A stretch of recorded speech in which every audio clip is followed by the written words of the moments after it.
Chelsea Gray faces online abuse after Caitlin Clark collision as WNBA's player safety debate intensifies.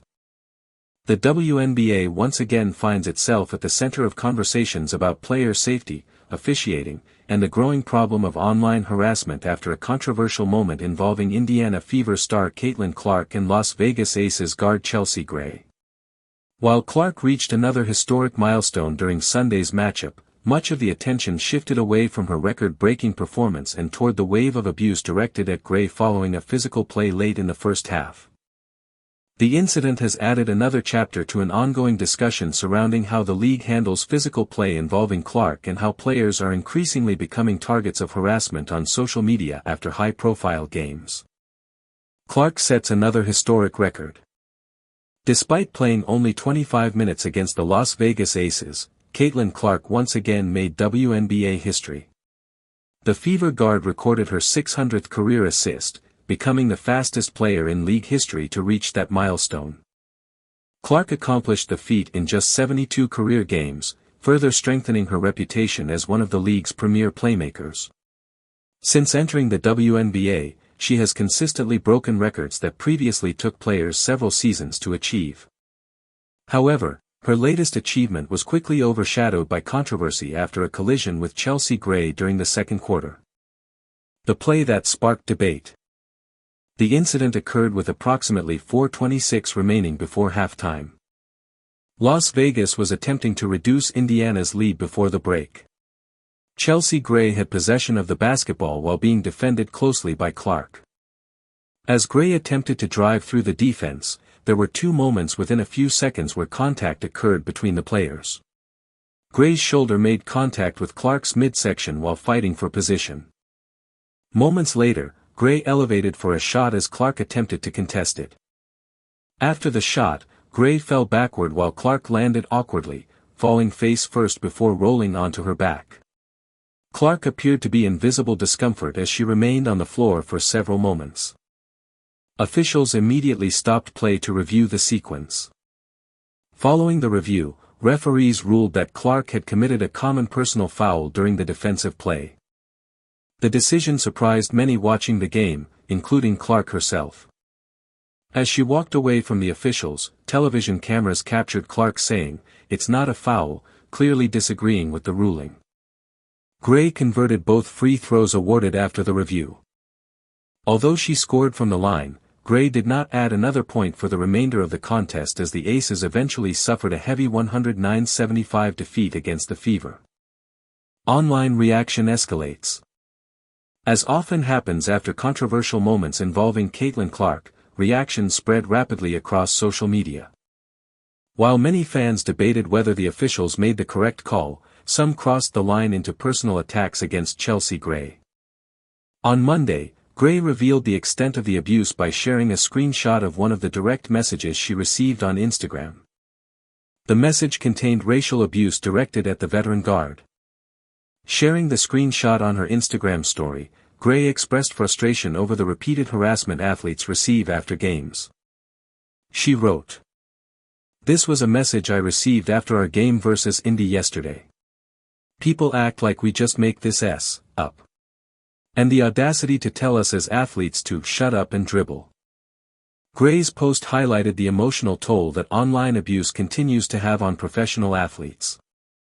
Her decision to publicly reveal the message also reinforced concerns repeatedly raised by WNBA players regarding harassment that extends far beyond criticism of their on-court performances.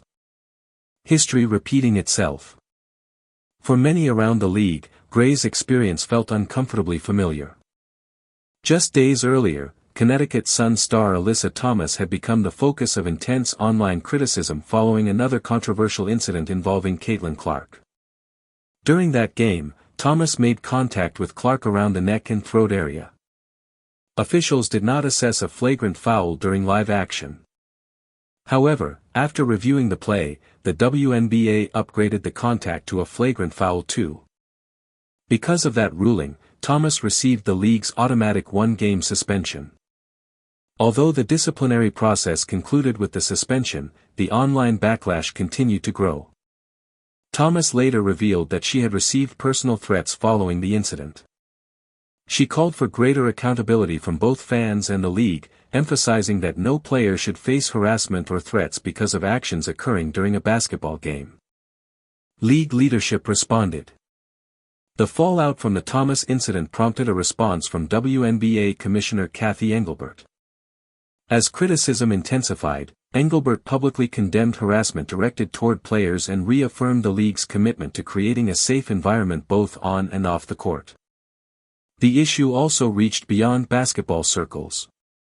Members of the United States Congress became involved, urging the league to strengthen protections for players and ensure that incidents involving physical play were addressed consistently. Now, with Chelsea Gray experiencing similar online abuse after Sunday's game, many believe the league continues to face the same challenges despite previous efforts to address them. Questions about physical play.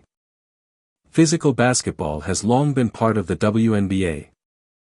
Players regularly battle through screens, drives to the basket, contested rebounds, and aggressive defensive possessions. The debate surrounding Sunday's collision centers on whether Gray's contact was simply part of normal basketball or whether it crossed the line into unnecessary physicality. The referees ultimately determined that Clark committed the foul while defending Gray. Clark herself strongly disagreed with the ruling. Fans have remained divided.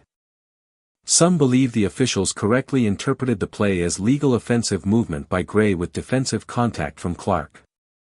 Others argue that Clark absorbed significant contact before the foul was called. As video clips circulated online, countless opinions emerged, fueling another round of heated discussion across social media platforms. The growing spotlight around Caitlin Clark. Since entering the WNBA, Caitlin Clark has become one of the most closely watched athletes in professional sports. Every game featuring the Fever attracts significant television audiences, media coverage, and online engagement. With that attention has come increased scrutiny of every foul, collision, and controversial officiating decision involving Clark. Many routine basketball plays now generate national headlines simply because of Clark's involvement. While increased attention has helped elevate the league's popularity, it has also intensified fan reactions after controversial moments. Players involved in physical plays with Clark often become immediate targets on social media, regardless of officials' rulings or the context of the play. Gray's experience is now another example of how quickly basketball debates can evolve into personal attacks. Congress calls for greater protection. The conversation surrounding player safety intensified further on July 8 when a group of 11 Republican members of Congress sent a letter to WNBA Commissioner Cathy Engelbert. The letter was led by Texas Representative August Pfluger. Lawmakers argued that Clark had repeatedly been subjected to excessive physical contact during games. Among the incidents referenced were occasions where Clark had been hip-checked, poked in the eye, and struck in the throat. According to the lawmakers, these situations represented more than ordinary physical basketball. The letter stated, "Clark has been hip-checked, poked in the eye, and struck in the throat during games. These incidents go far beyond routine physical play, yet the WNBA and its officiating have too often failed to address these unacceptable incidents and hold players accountable." The lawmakers also emphasized that player safety extends beyond actions occurring on the court. They wrote that every athlete deserves to compete in an environment free from violence, discrimination, intimidation, and retaliation. Representatives from Texas, Indiana, Tennessee, Iowa, Missouri, and South Carolina signed the letter. Balancing physical competition and safety. The league now faces a difficult balancing act. Basketball is inherently physical, and officials must distinguish between normal competitive contact and actions deserving stronger penalties. At the same time, players increasingly face another challenge once games end. Social media allows fans to instantly communicate with athletes. For Chelsea Gray, what began as a routine basketball sequence became another example of how quickly athletes can become targets in today's social media environment. As the WNBA works to build on its unprecedented growth, addressing both on-court safety and off-court harassment remains one of the league's most pressing challenges.